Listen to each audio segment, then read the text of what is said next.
Let me go to Gay Redden, because Gay was in the city as well when all of this unfolded. Gay, thank you for jumping on the line. Oh, hi, Ben. How are you? Look, I think that... So right at the very start of this interview, you can tell that she's reading a script, because she's just asked him, "Oh, Ben, how are you?" And then ordinarily you would wait for if it wasn't scripted, if it's an actual conversation, you'd wait for him to respond. But she doesn't. She goes, "Oh, hi, Ben, how are you?" Blah, blah, blah, blah, blah, straight away into her story. Fellow from the combat needs a rise. Mate, doesn't he? Doesn't he? I think you've summed it up right on the spot, Gay, because... Look. Supposedly she's just rang into this station to give her account, but that's not what's happened. She's a scripted caller, and she has a number of topics that she needs to cover.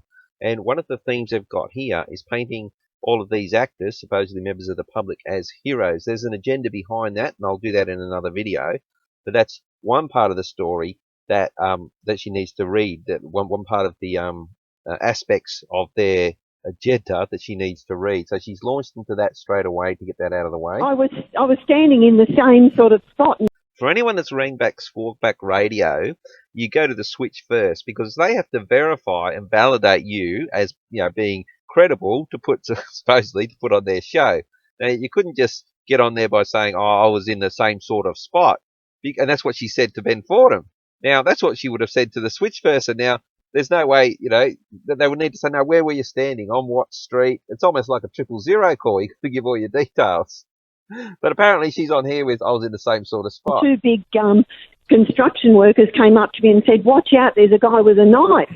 All right, that's very clever script writing there, because by writing the script that she got told that there was a guy with a knife, she then doesn't have to give a description of what she saw, because she didn't see anything. She's just an actor, a voice actor on ringing in and reading a script. So she doesn't have to describe, "Oh yeah, I turned, I was doing shopping, I looked up and there was this guy with his knife." No, she got told by two construction workers. And they were heading towards him as well, and I thought, holy hell, I've got my runners on, I'm heading the other way. Okay, well, there's supposedly been this tragic incident. She's just rang up, but she's talking about it very jovially and even making jokes that she had runners. Ben Fordham's laughing away. Didn't someone get stabbed?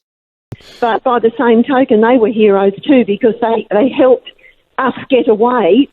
Now, before she said the construction workers come up and told her, not "I was with a group and told her that there's a guy stabbing." Now she's saying it gave us time to run away. Now she's either by herself or she's in a group. From wherever we were. Yeah, you heard that right. From wherever we were, that's how far she's been. Okay, look, it's case closed on this witness. We didn't know where to run, where to hide. But then I saw, police running, two female police officers running down towards me. And one of them sort of clipped me as they went by, because they were really pelting. Well, that's a bit of a conundrum. Because, well, no, it's not. She saved the day, because she's made a statement there that police were pelting, obviously running really fast. And she couldn't run too fast from danger. Sounds like she's, not a young woman. But she'd have runners on, though. But assuming, the police would go faster than her, then how would the citizens have made that arrest to become heroes if police were in that close proximity? But she said wherever we were, so you don't know where this happened. However, I regained my position and kept running the other way. Oh, she regained her position. What an unusual word to use. She's not going to tell us where she was. So for those who missed my earlier description and some of those eyewitness reports, just take us one more time through the IT worker. We now believe this bloke works for the Commonwealth Bank, and you're telling me that there were some construction workers saying, "Hey, get out of here," and he went right in. And I kept saying, what's going on? I mean, we're all a bit high alert, aren't we, as far as terrorism is concerned? Yeah, that's typically what callers say. I don't need that. And I just said, "Look, what's going on?" And he said, "Look, the guy's got a knife. Get out of here." And I said, "Well, that's where I'm headed, out." So I kept running, and that's when I rang Tam to say, this is what's happening, because you don't know whether you're running towards problems or away from them. So not only will she not divulge where she was, she's also not going to say what direction she was running. And I just took a guess and said, "Off I go." But yeah, look, I'm fine. I'm just a bit wired. I know I have a heart now, so anyone that says that I don't have a heart, they're wrong. Oh, a little bit of humour there. Well, I'm saying she doesn't have a heart, and I'm 100% right. What were you doing at the time? I went to a function at the Hyatt Regency, and that's what concerned me. There were lots of women there. All right, so she's given a location, but she doesn't say when she was at the Hyatt in relation to when all this happened. So we're still there wherever we were, but at least we've got a location that she was at one point at. And we all left about the same time, so I'm going to ring a lot of people to find out if they're okay. So you just walked out of that function and walked right into the middle of this? Well, yeah, straight up King Street. Oh, careful now. I get into a bit of trouble. You're saying you're now on King Street. You didn't say that before. Heard the sirens. The traffic stopped. Okay, now when they've written this script, what they haven't done is factored in the police involvement timeline versus the citizen's arrest. Now, they needed this citizen's arrest for a particular angle that they've got. That was crucial in how they acted this one out. But she's starting to give it up by saying there were sirens going and police running past. Well, how did they stage the citizen's arrest, or in their eyes, how did that happen if there were police running past and sirens? And you can imagine, it's pretty busy at that time of the day, just after lunch, etc. And most people were just heading about their business. But most people are oblivious because they're on their phones. They don't realise. So you have to have someone to say, hey, look where you're going. So Ben Fordham just goes, and now you're about to hear him talk over the top of her because she's gone off script. He brings her back. There are members of the public, and this will be all over the news tonight. But Now, I personally found this very, very interesting because what he does now is he's not talking to her. What he does, he just rambles on about what's happened throughout the day generally to her. Now, why would he do that? Why would he talk?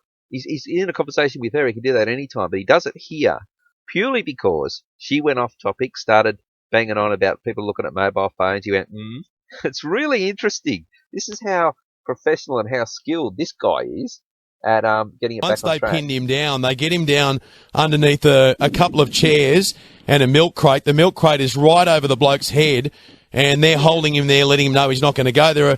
There's at least one person who goes up and lays the boot into this bloke while he's on the ground because he's so angry about what he's seen. He's seen someone stabbed in broad daylight. I don't know whether you got a good look at the offender, Gay. So that rambling description was absolutely pointless for information and in a discussion with her. But what he spent about 20 seconds there just composing himself. Now he's back to talking to her. Let's just get back on script. No, not at all, not at all. I mean, Now that should have been the very first question right at the start of the interview. Did you see the guy? Because that's the most important part. But no one he would have had a reason to talk to her, and she then couldn't have read out her scripted agenda and propaganda and rubbish that she's gone on with. So he's asked her that at the end, and the reason why he's back on track asking her that is that, now she can't go to court and give any kind of witness under any testimony under oath because she's just told an absolute load of fucking bullshit. I certainly just took off more than anything because I've been in these situations before. Well, really? Well, the situation we're talking about is a stabbing, and she even said, you've got to be wary of terrorism. So she's been in this situation before. Well, is she going to tell us? Or is Ben Fordham going to go, oh my God, have you? Which incident was that? And the best thing to do is go. Bloody oath. I think you've had the call of the day so far. Give the bloke from the Commonwealth Bank a raise. Oh, he needs and a huge one at that, and a couple of weeks off and a holiday. Gay, thank you very much for your call. All right, all the best, Ben. Good on you. Gay Redden, who was in the city this afternoon. All right, Gay's off. He forgot to ask her. Oh, damn it. He's going to ask her about, you're in one of these exact same situations before. Where was it? What happened? Just give us the story. Oh, no, not interested in that at all. And I finished off with a bit of a joke, and Gay's on her way. And she's, collected her. She might even get $1,000 for this, wouldn't you? Something like that. I don't know. That from they get these. I don't know where they get these people from. Talent agencies or sell. I don't know. But anyway, she's off with it.